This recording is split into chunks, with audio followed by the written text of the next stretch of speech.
कभी 2 कदम आगे बढ़ने नहीं देती दोस्तों। नजरिया और छोटी सोच को अगर आप बदलेंगे, सोच बदलेंगे, कहते हैं कि नजर बदलेंगे तो नज़ारे बदलेंगे, सोच बदलेंगे आपके सितारे बदलेंगे, नदी का पाट बदलेंगे तो आपके किनारे बदलेंगे। तो आप कामयाबी की तरफ जरूर जाएंगे। आपका नजरिया पॉजिटिव हो जाना चाहिए। इसलिए मैं कह रहा हूँ कि ये नेगेटिविटी, ये नाना से दूर जाना है और आलस्य को दूर भगाना है। अपनी आदतें बदलनी है। टाइम से सुबह नहीं उठते, मम्मी कह रही बेटा आजा जल्दी उठ जाए, मेरी आज कमर में दर्द है, चाय तो बना दे। अरे मम्मी अभी सुबह सुबह बढ़िया नींद आ रही है, सोने देना। अरे रात को 1 बजे तक तो मैं कॉमेडी देख रही थी, आई डोंट नो क्या देख रही थी। सकल पदार्थ है जग माही और कर्महीन नर पावत नाही। ये रामचरितमानस में गोस्वामी तुलसीदास जी लिख गए थे। वो तब लिख गए थे जब पत्नी ने शब्दों की लात मारी। बोले चमड़े के पीछे भाग रहा हरामखोर, थोड़ा अध्यात्म की तरफ लग, तो उसने दुनिया का पूजक बना दिया, रामचरितमानस लिख दिया और दुनिया का यथार्थ सामने ले आया पत्नी की ताड़ खा करके। कालिदास ने नासिकोत्तोपाख्यान जैसा ग्रंथ लिखा, सबसे बड़े कवि बने, लेकिन विद्योत माँ ने बोला अरे मूर्ख जा यहाँ से निकल, पत्नी ने लात मारी।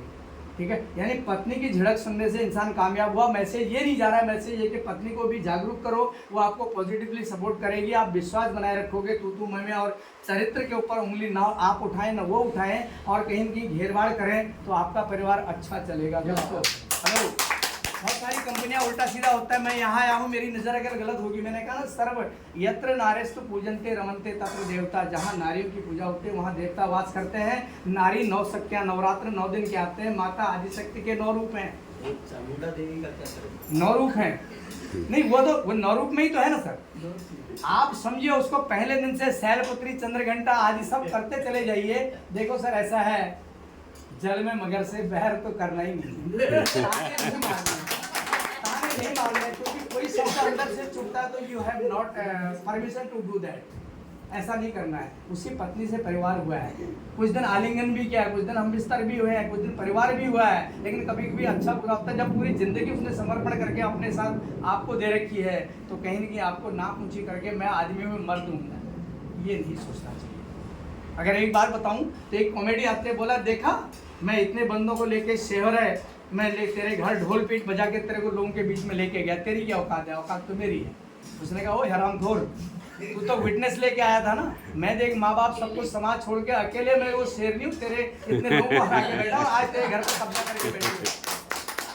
तो वो कब्जा करके बैठी, उसका सम्मान तो करना पड़ेगा आपको, बिकॉज आपके पास पोटेंशियली परमात्मा ने वो पावर नहीं दी जो उसको दी हुई है। इसलिए हमारे यहाँ न्यूट्रिशन उसको 53 दिए हैं, न्यूट्रीचार्ज वोमेन उसको 53 दिए हैं, आपको न्यूट्रीचार्ज मैन केवल 33 दिए हुए हैं। हेलो तो मैं कह रहा हूँ जब ब्रह्मा विष्णु महेश ने प्रण किया आध्यात्मिक तौर से, माँ शक्ति को प्रकट किया, आदिशक्ति को, आदिशक्ति के 9 रूप आए, बंचन के अलग अलग आए, तो 9 रूप से दुनिया चली है, तो माँ को बंधन तो करना पड़ेगा। धरती माँ में रह रहे, ये भी तो माता है। 9 माताओं के हम पूजन करते हैं, वो भी तो माता है। एक मेरी माता मेरे बाप की पत्नी थी, आज मेरे बच्चों की माँ है, मेरी पत्नी है। हमें माता का रूप तो देखना पड़ेगा ना। कहते हैं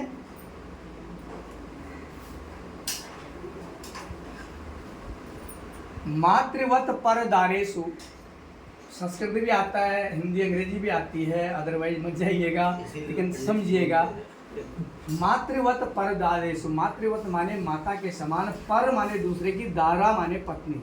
हेलो, दारा माने पत्नी, दूसरे की पत्नी को। संस्कृत आपने नहीं पढ़ी होगी, जब एक वचन बहुवचन द्विवचन होता है, बालकः बालको बालका बालकम बालको बालकान बालकेन बालकाभ्याम बालकेभ्य, ऐसे करके 7 विभक्तियां होती हैं। बालकेषु माने दूसरों में, जैसे वृक्षात पत्रम पतति, पेड़ से पत्रा गिरता है, अपादान कारण गिरता है, डिटैचमेंट होता है, हमें डिटैच नहीं करना है, हमें अटैच करना है।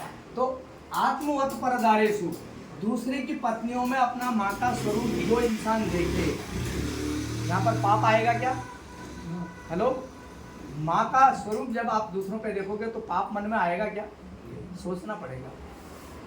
आत्मवत सर्वभूतेषु, जैसे मुझे दर्द होता है, जैसा मेरा खून ब्लड है, जैसे मुझे भूख प्यास लगती है, वैसे आपको भी लगती है, आपको भी लगती है, आपको भी लगती है, आपको भी लगती है। अपने समान सबको समझने वाला, अपनी माँ की तरह दूसरे की नारियों को समझने वाला। लोष्टवत पर द्रव्यम, दूसरे के धन दौलत को लालच न करे, उसको देख के आलस और लालच और जलन न पैदा हो। उसके पास सोना हीरा है तो है, लेकिन मेरे लिए मिट्टी है, मेरे लिए उसमें लालच नहीं होना चाहिए। ऐसा जो समझेगा वही कामयाब होगा, वही पंडित कहलाएगा। कहा था ना कि पोथी पढ़ी पढ़ी जुग मुआ, पंडित भया न कोई, ढाई आखर प्रेम का पढ़े सो पंडित होए। प्रेम ढाई आखर ही है ना, पौ में रौ की मात्रा ये लग गई प्रेम। कबीर ने कहा था जो ढाई आखर प्रेम का समझ ले, परमात्मा से लगन लगा ले, वही पंडित है, बाकी तो कोई पंडित नहीं है ना। हिंदू मुआ राम